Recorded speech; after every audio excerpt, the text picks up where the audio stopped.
نحمدہ ونصلی علی رسولہ الکریم اما بعد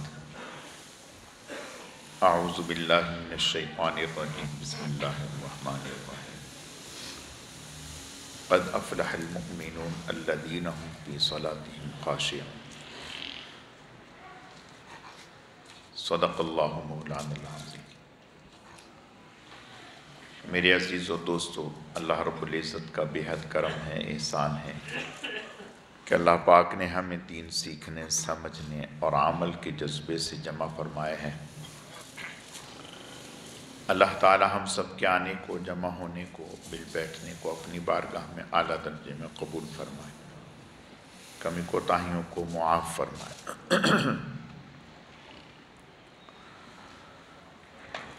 یہ جو آیت کریمہ تلاوت کی ہے، سورہ مومنون کی پہلی دو آیتیں ہیں۔ حدیث شریف میں آتا ہے، حضرت عمر بن خطاب رضی اللہ تعالیٰ عنہ سے روایت ہے، آپ لوگ آگے آ جاؤ۔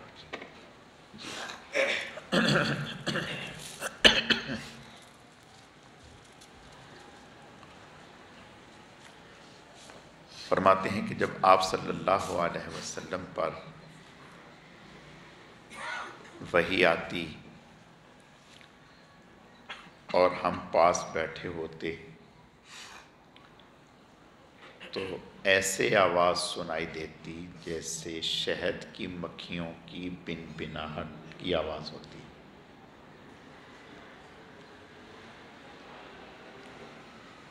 تو کہتے ہیں کہ ایک دن ہم آپ صلی اللہ علیہ وسلم کی مجلس سے فارغ ہو کر گھر جانے لگے تھے کہ آپ صلی اللہ علیہ وسلم پر وحی کے آثار نمودار ہو گئے۔ جب وحی آتی تھی تو صحابہ کرام پہچان جاتے تھے اور حضور علیہ السلام پر کپڑا ڈال دیا کرتے تھے، چادر اوپر ڈال دیتے تھے۔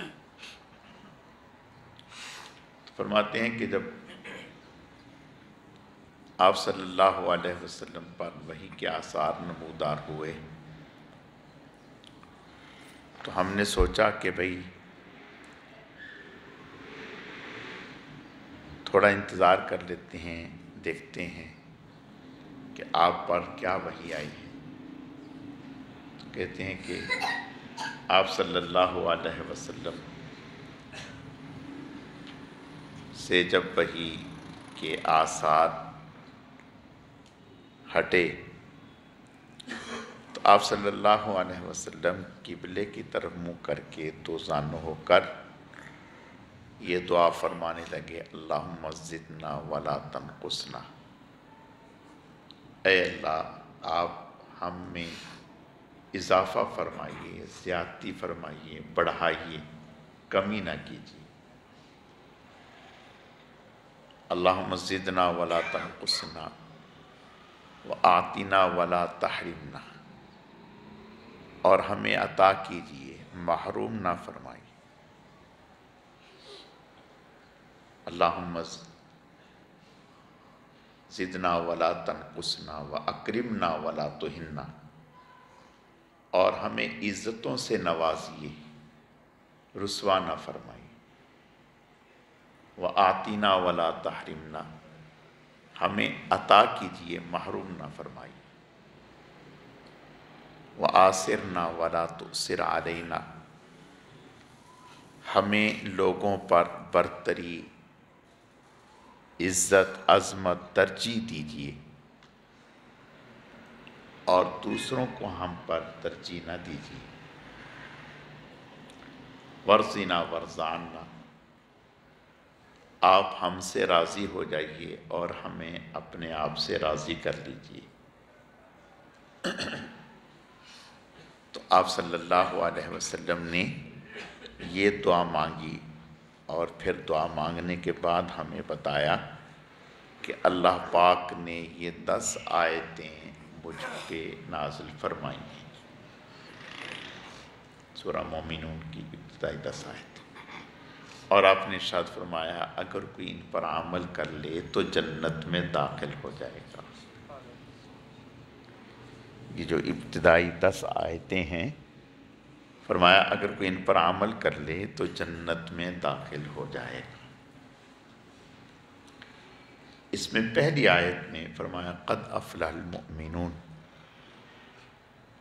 فلاح پانے والے ایماندار کامیاب ہو گئے۔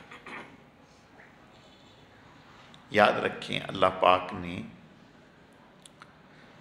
3 طرح کے جہان پیدا کیے۔ ایک وہ جہان ہے جہاں تکلیف ہی تکلیف ہے، راحت نام کی کوئی چیز نہیں،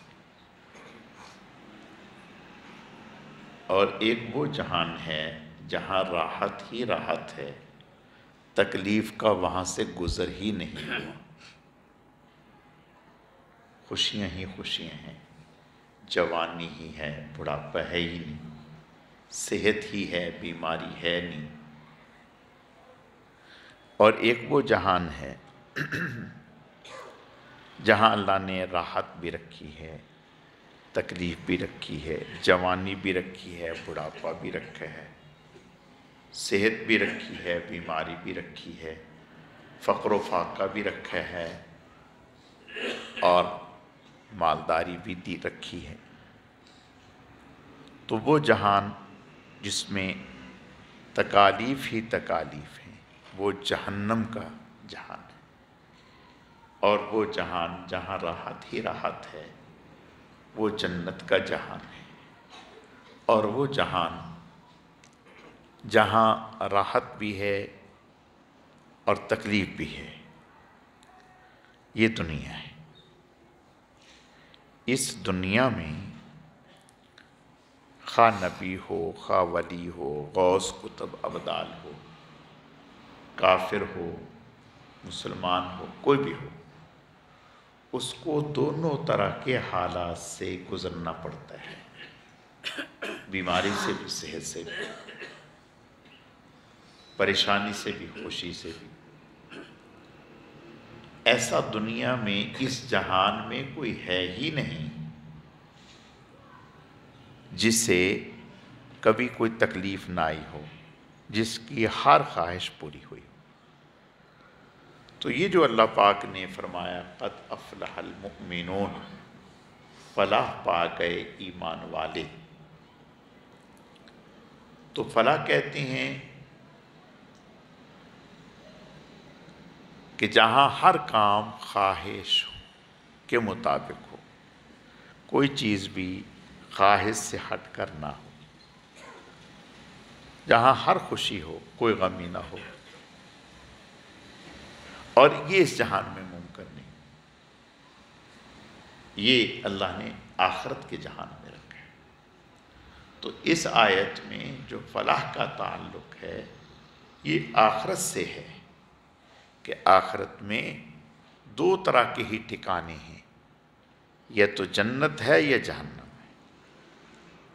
جنت ہے تو وہاں ہمیشہ کی خوشی، ہمیشہ کی راحت، ہمیشہ کی جوانی، ہمیشہ کے مزے، ہمیشہ کی نعمتیں، زوال نعمت کا تصور ہی نہیں، نعمت کے زائل ہونے کا، چھن جانے کا، کسی نعمت سے محروم ہو جانے کا تصور ہی نہیں، خوشی ہی خوشی، راحت ہی راحت، آپس میں حسد نہیں، آپس میں لڑائی نہیں، آپس میں رسہ کشی نہیں، ایک دوسرے کو نیچے دکھانا نہیں، ایک دوسرے کی غیبت نہیں، ایک دوسرے کو برا بھلا نہیں، ایک دوسرے کی ٹانگیں نہیں کھینچنا۔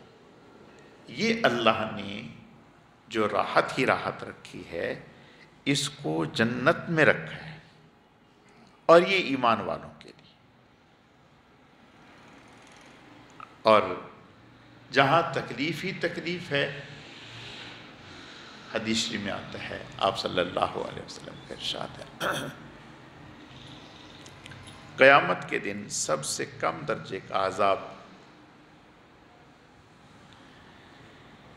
ابو طالب کو ہوگا جو حضور کے چچا ہے۔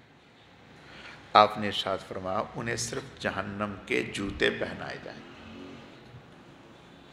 جس سے ان کا بھیجا دماغ ایسے کھول رہا ہوگا جیسے ہنڈیا کھولتی ہے، اور وہ یہ سمجھیں گے کہ شاید جہنم میں سب سے زیادہ عذاب مجھے ہی ہو رہا ہے، سب سے زیادہ۔ اور آخرت کا عذاب اللہ ہماری حفاظت فرمائے ایسا سخت ہوگا کہ اگر وہاں سے نکال کر دنیا کی آگ میں کسی کو ڈال دیا جائے تو شاید اسے نیند آ جائے، وہ راحت محسوس کرے، وہ کہے کہ میں تو سکون میں آ گیا۔ اللہ ہماری حفاظت فرمائے۔ تو میں عرض یہ کر رہا تھا کہ جہنم جس میں تکلیفیں ہی تکلیفیں اور جنت جس میں راحت ہی راحت، اللہ نے ان دونوں چیزوں کو دنیا سے جوڑا ہے، جنت کو بھی دنیا سے جوڑا ہے، جہنم کو بھی دنیا سے جوڑا ہے۔ اب جنت کیسے حاصل ہوگی؟ تو پہلے فرمایا قد افلح المؤمنون، ایمان شرط،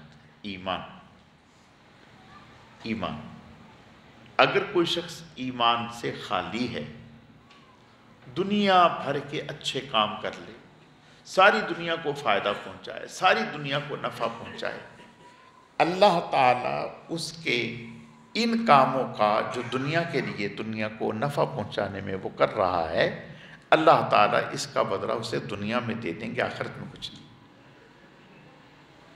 آپ نے دیکھا ہے کہ دنیا میں بہت سارے کافر ہیں جو بے لوث ہو کر کے انسانیت کی خدمت کرتے ہیں، انسانیت کو نفع پہنچاتے ہیں۔ ہم دیکھتے ہیں، محسوس کرتے ہیں کہ بھی فلاں کافر ہے، فلاں کافر ہیں، فلاں کافر ہیں جو انسانیت کی خدمت میں اتنے لگے ہوئے ہیں، تو ان کو کوئی اعزاز ہونا چاہیے۔ ان کے لیے اللہ نے یہ رکھا ہے کہ ان کی اس نیکی کا بدلہ اللہ دنیا میں ہی انہیں دے دیتے، آخرت میں کچھ نہیں۔ آخرت کی فلاح اور کامیابی اللہ نے اس کو صرف ایمان کے ساتھ جوڑا ہے۔ الذین قد افلح المؤمنون، ایمان شرط، ایمان کے بغیر کچھ نہیں۔ پھر ایمان کے بعد جو سب سے پہلی چیز آپ صلی اللہ علیہ وسلم کا ارشاد ہے، فرمایا قیامت کے دن سب سے پہلے جو بات شروع ہوگی، جو سوال ہوگا، وہ نماز کے بارے میں ہوگا، نماز کے بارے میں سب سے پہلے۔ تو نماز قد افلح المؤمنون الذین هم فی صلاتهم خاشعون، کہ وہ لوگ جو نماز بھی پڑھتے ہیں اور خشوع والی نماز پڑھتے ہیں۔ آپ صلی اللہ علیہ وسلم نے ارشاد فرمایا میری امت میں سب سے پہلے خشوع ہی ختم ہوگا، یعنی میری امت میں سب سے پہلے خشوع ہی اٹھایا جائے گا۔ فرمایا ایسا بھی وقت آئے گا کہ پوری بڑی جماعت میں، پوری مسجد میں، نماز پڑھنے والوں میں ایک بھی ایسا نہیں ہوگا جس کے اندر خشوع ہوگا۔ اللہ ہماری حفاظت فرمائے۔ فرمایا ایک بھی ایسا نہیں۔ اب خشوع کسے کہتے ہیں؟ خشوع کے معنی ہیں ظاہری اعضاء کے ساتھ ساتھ دل بھی اللہ کی طرف متوجہ رہے، ظاہر میں بھی اس کے اعضاء نماز میں لگے رہیں اور دل بھی اللہ کی طرف متوجہ رہے۔ اب یہ بھی ایک امتحان ہوتا ہے کہ بہت ہی اونچا درجے کا آدمی ہوتا ہے جو نماز میں اپنے ہاتھ کو حرکت نہیں دیتا۔ بعض دفعہ تو نماز میں ہم اپنے ہاتھ کو اتنا اٹھاتے ہیں، اتنی حرکت دیتے ہیں کہ یہ گمان ہونے لگتا ہے کہ شاید یہ نماز سے نکل گیا۔ علماء نے لکھا ہے اگر کسی ایک عمل میں، مثلاً ایک آدمی رکوع کر رہا ہے، رکوع میں اس نے 3 مرتبہ اپنے ہاتھ کو اٹھا لیا تو اس کی نماز گئی. بعد نے کہا 2 مرتبہ اٹھا لیا تو بھی گئی. قیام میں 2 دفعہ یا 3 دفعہ، پوری نماز میں نہیں، قیام میں. اسی طرح سجدے میں، اتحیات میں. آپ صلی اللہ علیہ وسلم نے ایک شخص کو دیکھا کہ وہ داڑھی سے کھیل رہا تھا، یوں کیا، کوئی ایسے کیا یا ایسے کیا. آپ نے ارشاد فرمایا اگر اس کا دل اللہ کی طرف متوجہ ہوتا، اس کے دل میں خشوع ہوتا، تو اس کا ہاتھ اس طرح سے حرکت نہ کرتا.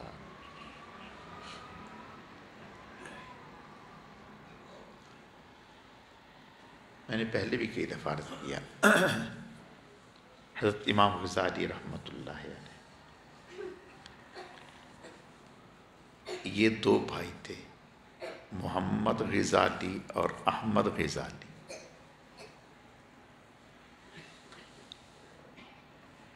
اس میں محمد غزالی غالباً بڑے تھے اور احمد چھوٹے تھے، یا احمد بڑے تھے محمد، ذہن سے یہ بات نکل گئی. تو جو چھوٹا بھائی تھا، بڑے بھائی امام تھے اور نماز پڑھایا کرتے تھے، اور جو چھوٹے بھائی تھے وہ اپنے بھائی کے پیچھے نماز نہیں پڑھتے تھے، اکیلے پڑھ کے چلے گئے، ان کے پیچھے نماز جماعت میں شامل نہیں ہوتی. اب لوگ تو چھوٹی چھوٹی باتوں کو پکڑتے ہیں، وہ کہتے کہ اگر یہ امام اتنا ہی اچھا ہے تو اس کا اپنا بھائی بھی اس کے پیچھے نماز پڑھے، وہ کیوں نہیں پڑھتا؟ اس کا مطلب ہے کوئی گڑبڑ ہے. خیر، ایک دن بھائی نے والدہ سے کہا کہ امی جان، یہ بھائی صاحب جو ہیں یہ اکیلے نماز پڑھ لیتے ہیں، میرے پیچھے نہیں پڑھتے. تو والدہ نے تھوڑا سا ان کو ملامت کی اور کہا کہ بھئی یہ کیا حرکت ہے، آپ اپنے بھائی کے پیچھے نماز کو نہیں پڑھتے، پڑھا کرو. انہوں نے کہا چلو ٹھیک ہے میں پڑھوں گا. وہ بھائی کے پیچھے نماز پڑھنے کے لیے آئے، 1 رکعت پڑھی ان کے پیچھے اور دوسری رکعت میں نماز توڑی، یہ جا وہ جا، یعنی پوری نماز نہیں پڑھی.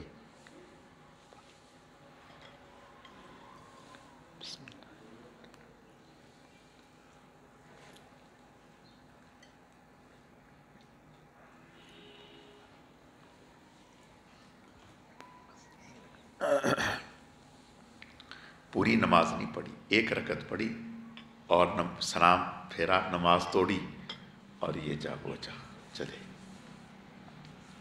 اب لوگوں میں اور زیادہ بدنامی ہو گئی کہ بھئی کوئی نہ کوئی گڑبڑ ضرور ہے. پہلے تو پڑھتے ہی نہیں تھے، اگر پڑھی 1 رکعت پڑھی، نماز توڑ کے چلے. خیر، یہ گھر گئے تو لوگوں نے بتایا کہ بھئی آج اللہ اللہ کر کے آپ کے بھائی آئے تھے، انہوں نے آپ کے پیچھے نماز پڑھی تو 1 رکعت پڑھ کے. خیر، انہوں نے جا کے والدہ سے کہا، والدہ نے اس کو بلایا، بلا کر کے کہا کہ یہ کیا حرکت کی، یہ کیا حرکت کی. اس نے کہا کہ امی جان بات یہ ہے، جب تک تو یہ نماز میں رہے تو میں ان کے پیچھے کھڑا رہا، اور جب یہ نماز سے ہٹ کر ادھر ادھر اور چکروں میں پڑ گئے تو پھر میں نے نماز توڑ دی. میں نے تو نماز پڑھنی تھی، جب تک نماز میں تھے تو میں ان کے پیچھے کھڑا رہا. جب دیکھا کہ ان کا دماغ دل کسی اور جگہ گھوم رہا ہے، ادھر گھوم، فلاں جگہ ڈھونڈ، فلاں دیکھ، تو میں ہٹ گیا. کیا مطلب؟ یعنی ان کا، میں نماز میں مجھے ان کا دل دماغ پتہ چل رہا تھا کہ نماز میں کتنا ہے اور کتنا نہیں ہے. بات سمجھ میں آ گئی؟ دیکھو، یہ بات بظاہر تو بڑی اچھی ہے، لیکن ہمارے اکابر یہ اس کو پسند نہیں کرتے. کیوں پسند نہیں کرتے؟ اس لیے کہ اس سے اس کو کشف کہتے ہیں. کشف یعنی حال احوال دوسروں کے کھل جانا، جیسا کہ یہ ہمارے اکابر کو ہوا۔ حضرت امام ابو حنیفہ رحمۃ اللہ علیہ کو بڑا کشف تھا، حضرت فرماتے تھے کہ اگر کوئی آدمی میرے سامنے وضو کرتا تو اس کے وضو میں اس کا کون سا گناہ دھلا مجھے پتہ چل جاتا ہے۔ بات سمجھ میں آ گئی؟ یعنی وضو میں اس نے کون کون سے گناہ جو اس کے وضو میں دھلے ہیں وہ مجھے پتہ چل جاتی۔ تو کشف میں دوسرے کے حالات آدمی کے سامنے کھلتے ہیں۔ اب جس کے سامنے حالات کھلتے ہیں، دیکھنا یہ ہے کہ اس وقت اس کی دل کی کیا کیفیت ہے۔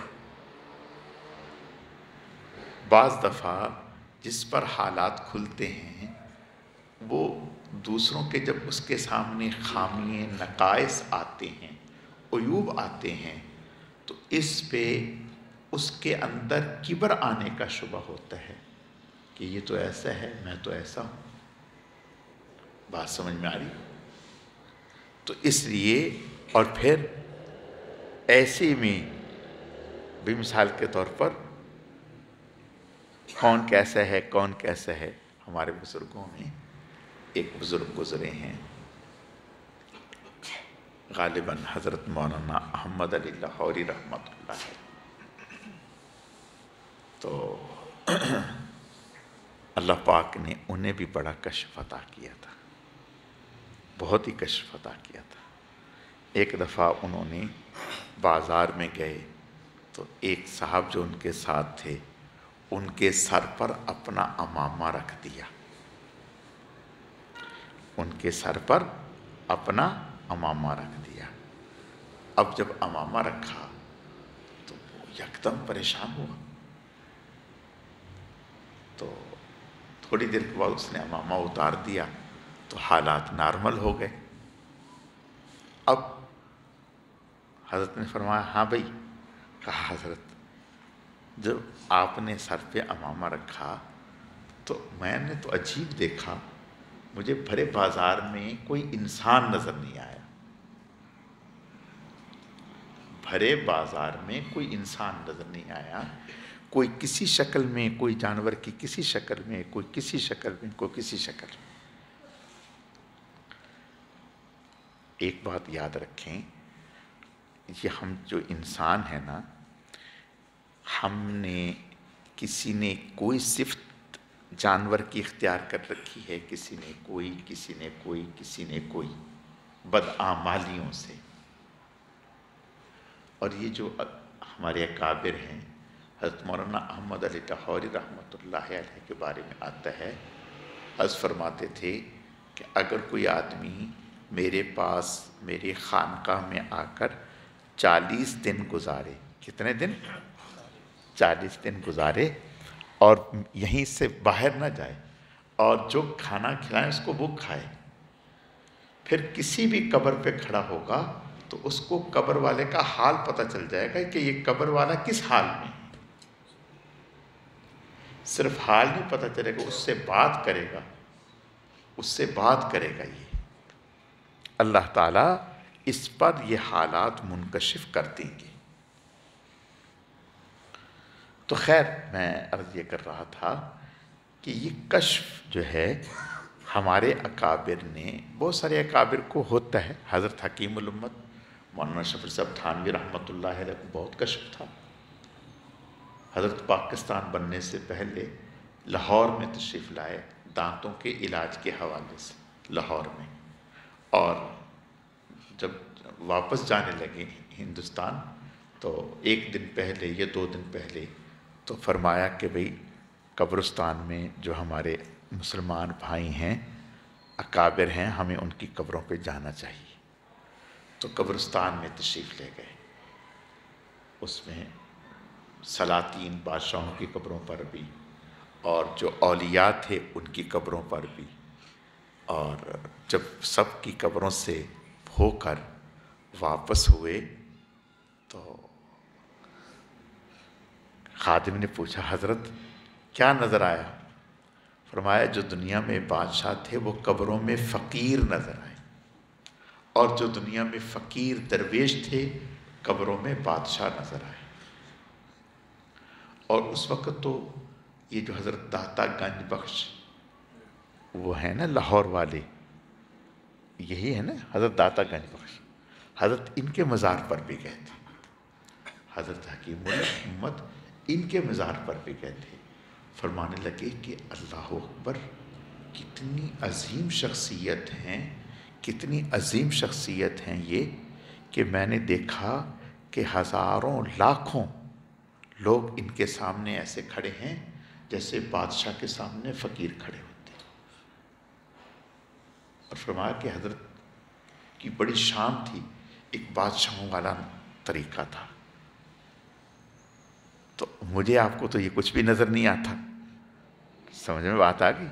یہ اولیاء اللہ کو اللہ تعالیٰ یہ ساری چیزیں دکھا دیتے ہیں۔ تو خیر، میں کہنا جو چاہتا ہوں وہ یہ کہ یہ کشف جو ہے نہ تو اس کے پیچھے پڑنا چاہیے۔ کیا مطلب کہ آدمی دعائیں مانگ رہا ہے، چلے کاٹ رہا ہے، وظیفے کر رہا ہے اور تسبیحات پڑھ رہا ہے کہ مجھے کشف ہو جائے، نہیں۔ اور کشف ہونے کے لیے جو ہے ایسی کوئی شرائط نہیں، اس نیت سے کرنا بھی نہیں چاہیے، بس اپنے اعمال میں لگنا چاہیے، تسبیحات کرنی چاہیے اور رزق حلال کا اہتمام کرنا چاہیے، گناہوں سے بچنا چاہیے۔ اللہ تعالیٰ یہ نصیب فرما دیتے۔ تو میں عرض یہ کر رہا تھا کہ وہ جو چھوٹے بھائی تھے تو انہوں نے جب یہ بات کہی تو بڑے بھائی جو ہے وہ بڑے شرمندہ ہوئے کہ یہ کیا ہوا، یعنی انہیں اندازہ ہو گیا، اور واقعتاً والدہ کے سامنے انہوں نے اعتراف کیا کہ پہلی رکعت میں تو میرا دھیان نماز میں ہی تھا، جب دوسری رکعت شروع کی تو میرا دھیان ادھر ادھر بھٹکنے لگا۔ تو انہیں اپنی غلطی کا احساس ہو گیا، بڑے بھائی کو جو نماز پڑھاتے تھے۔ تو والدہ نے چھوٹے بیٹے کی کوئی تعریف نہیں کی، فرمایا دونوں ہی نالائق ہیں۔ کیا کہا؟ دونوں ہی کام کے نہیں ہیں، اور کہا کہ جو بڑا تھا وہ نماز میں ادھر ادھر گھومتا رہا اور جو چھوٹا تھا وہ اس کا دل دیکھتا رہا، دونوں میں سے کسی کی توجہ نماز کی طرف نہیں تھی۔ یہ والدہ نے کہا، کتنی بڑی بات کہی اپنے بچوں کی۔ اب بڑے بھائی کو جب احساس ہوا تو کہا کہ بھائی مجھے بھی لے کے جاؤ کسی اللہ والے کے پاس تاکہ میری بھی اصلاح ہو۔ تو خیر، وہ ایک شہر کے کنارے پر ایک صاحب تھے، جو تھے تو بڑے اللہ کے ولی اور بڑے اونچے مقام کے آدمی تھے، لیکن انہوں نے اپنے آپ کو مٹایا کیسے ہوا تھا کہ وہ جوتے گانٹھتے تھے۔ جوتے موچی نہیں ہوتے، جوتے گانٹھنے والے موچی، تو یہ انہوں نے مشغلہ اختیار کر رکھا تھا تاکہ کسی کو پتہ ہی نہ چلے کہ میں کیا ہوں۔ بات سمجھ میں آ گئی؟ ہمارے ہاں اگر کسی کو فقیری حاصل ہو جائے تو خیر، حاصل ہو یا نہ ہو تو وہ سب سے اونچا بن کر کے دکھاتا ہے کہ میرے پاس تو کرتب ہیں اور کالا ہے، گورا ہے اور 2 منٹ میں سارے کام ہوتے ہیں۔ ہاں جی، ادھر سے دنیا ادھر ہو جاتی ہے ہمارے ہاں تو یہ۔ اور جو واقعتاً اللہ تعالیٰ کے نیک بندے ہیں وہ اس طرح سے ہوتے ہیں کہ عام آدمی کو پہچاننا ہی مشکل ہوتا ہے۔ عام آدمی کہتا ہے لو، وہ کل تو سبزی لے رہا تھا وہاں، اگلے دن تو وہ مارکیٹ میں گھوم رہا تھا۔ بھلا ولی ایسے ہوتے ہیں کہ مارکیٹوں میں گھومیں؟ ولی تو ایسے ہوتے ہیں کہ جگہ جم کے بیٹھ جائیں، لوگ ان کے پیچھے بیٹھیں، سانس دبا کے بیٹھ جائیں، ان کے ایک ٹور ہو۔ ہم نہیں، اللہ کے نبی امام الانبیاء سید الانبیاء، ان کے آپ کے بارے میں مشرک کہتے تھے یہ نبی کیسے؟ یہ تو ہمارے ساتھ بازاروں میں گھومتا ہے، پھرتا ہے، چیزیں لیتا ہے، خرید و فروخت کرتا ہے، کھاتا ہے، پیتا ہے، یعنی یہ تو ان کی عام انسانوں کی طرح زندگی ہے، کوئی الگ سے شان تو نہیں۔ بات سمجھ میں آئی؟ تو ہمارے جو اللہ کے بندے ہیں، اللہ کے ولی ہیں، وہ اپنے آپ کو چھپاتے ہیں کہ پتہ نہ چلے۔ تو وہ جو جن کی طرف ان کو رہنمائی کی گئی کہ وہ فلاں اللہ کے ولی ہیں، ان کے پاس جائیں، تو وہ کیا کہ وہ ایک شہر کے کونے پہ جوتے گانٹھتے تھے۔ بات سمجھ میں آ گئی؟ موچی کا کام کرتے تھے۔ اب کہیں کسی کی نظر جاتی ہے اس پر؟ سوال ہی پیدا نہیں۔ اب جب ان کو لے کے گئے ان کے پاس تو انہوں نے انہیں دیکھا، انہوں نے کہا، تو انہوں نے کہا کہ حضرت مجھے اب بیعت کر لیں۔ انہوں نے کہا مفتی صاحب کس چکر میں پڑ گئے، آپ تو اتنے اعلیٰ درجے کے مفتی ہیں، تو آپ کو کیا ہوا خام خواہ آپ میرے پاس آ گئے؟ میرے پاس کیا ہے، میں تو آپ دیکھ رہے ہیں صبح سے شام تک چپلیں گانٹتا ہوں، جوتے گانٹتا ہوں۔ خیر انہیں اندازہ تو ہو گیا تھا، کہا کہ نہیں میں آپ سے بیعت ہونا چاہتا ہوں، بیعت ہونا چاہتا ہوں۔ انہوں نے کہا کہ یہ کام بڑا مشکل ہے، تو انہوں نے کہا کہ نہیں بس مجھے بیعت ہونا ہے۔ کہا کہ ٹھیک ہے۔ انہوں نے کہا کہ ایسا کرو، بیعت تو بعد میں کریں گے، پہلے فلاں کسائی کی دکان پہ جاؤ، فلاں کسائی کی دکان پہ جاؤ، اور جا کر کے وہاں جب گائے ذبح ہو جائے نا، تو گائے کا جو سر ہوتا ہے جس کو ہم کلہ بولتے ہیں نا، گائے کا سر، اس کو لے کر نا تازہ تازہ جب وہ ذبح ہو تازہ تازہ اس کو لے کر اس میں رسی باندھ کرنا، اس کو گلے میں لٹکاؤ اور پورے بازار میں چکر لگاؤ۔ بات سمجھ میں آ رہی ہے؟ اور یہ کر کون رہا ہے؟ مفتی اعظم، مفتی صاحب امام غزالی رحمۃ اللہ ہے، ان سے کروایا جا رہا ہے۔ اب کیا ہوا، اب جب انہوں نے یہ کیا اور بازار میں نکلے تو بچوں نے شور کرنا شروع کر دیا، تالی پیٹنی شروع کر دی کہ یہ تو پاگل ہو گیا، یعنی یہ کیا حرکت کی ہے۔ اب ساری اکڑ جو اندر میں تھی نا وہ نکل گئی۔ بات سمجھ میں؟ انہوں نے پرواہ نہیں کی۔ دیکھو جس آدمی کو اپنا علاج کرانا ہو، سمجھ بات آ گئی نا، کبھی کبھی حکیم جو ہے نا وہ کہتے ہیں، بعض حکیم کہتے ہیں میاں تمہاری جو بیماری ہے نا یہ تو ایسے دور ہوگی، اونٹنی کا دودھ بھی پیو پیشاب پی۔ ہاں ہاں، اونٹنی کا دودھ بھی پیو پیشاب پی۔ اور بھی بعض ڈاکٹر ایسا ایسا علاج بتاتے ہیں کہ یہ علاج کرو۔ اب اس وقت کیا کرتا آدمی، چونکہ اپنی صحت کی فکر ہوتی ہے تو کہتا ہے چلو کوئی بات نہیں، علاج جو ہے کرنا ہے۔ تو ان کو وہ بھی سچے جذبہ تھا، تو انہوں نے پرواہ بھی نہیں کی، انہوں نے وہ ڈالا گلے میں، اور پیچھے پیچھے بچے تالی پاگل مفتی لوگ بچے یہ کہتے، انہوں نے پرواہ نہیں کی، پورے بازار کا چکر لگا کے آئے۔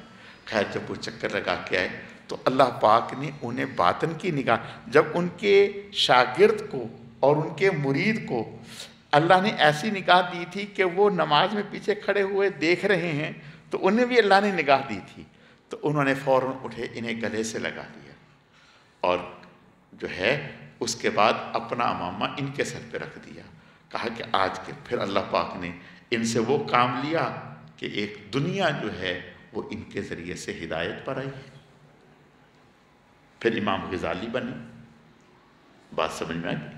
تو بات تو میں عرض یہ کر رہا تھا کہ نماز، ایمان، نماز اور نماز میں خشوع، تو میرے پیارو نماز میں خشوع تو وہ اس کے آئے گا نا جو نماز پڑھے گا، جو نماز پڑھے گا، اور جو خیر سے نماز ہی نہیں پڑھتا تو اس کی نماز میں خشوع کہاں سے آئے گا؟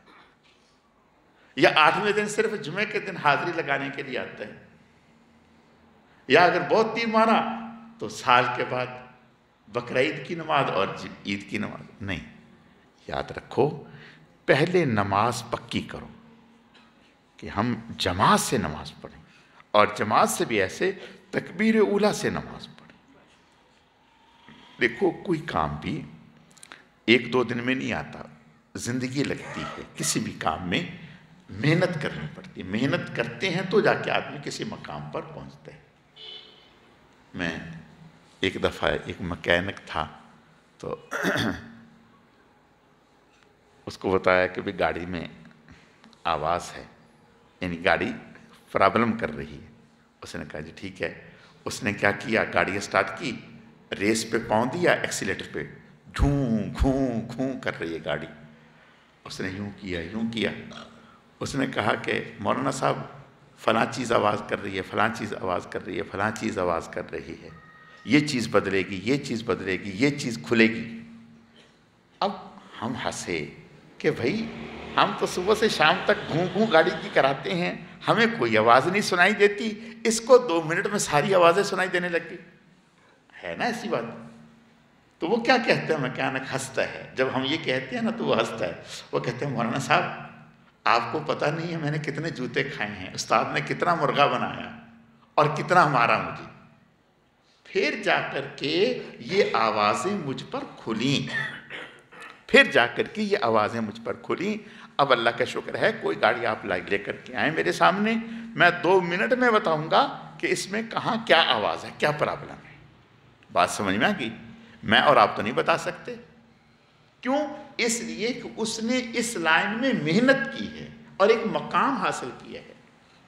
آپ نے بعض حکیموں کو دیکھا ہوگا، ڈاکٹروں کو دیکھا ہوگا، وہ یوں پکڑ لیں گے اور یوں آنکھیں بند کر کے دیکھیں گے. اب آپ بھی ہاتھ پکڑ کے یوں دیکھتے رہیں، آپ کو بھی شاید کچھ لگے، آپ کو کچھ بھی نہیں لگے گا، بس یوں لگے گا کہ نس یوں ہل رہی ہے اور کچھ بھی نہیں. لیکن وہ آپ کا پکڑ کے فوراً بتائیں گے.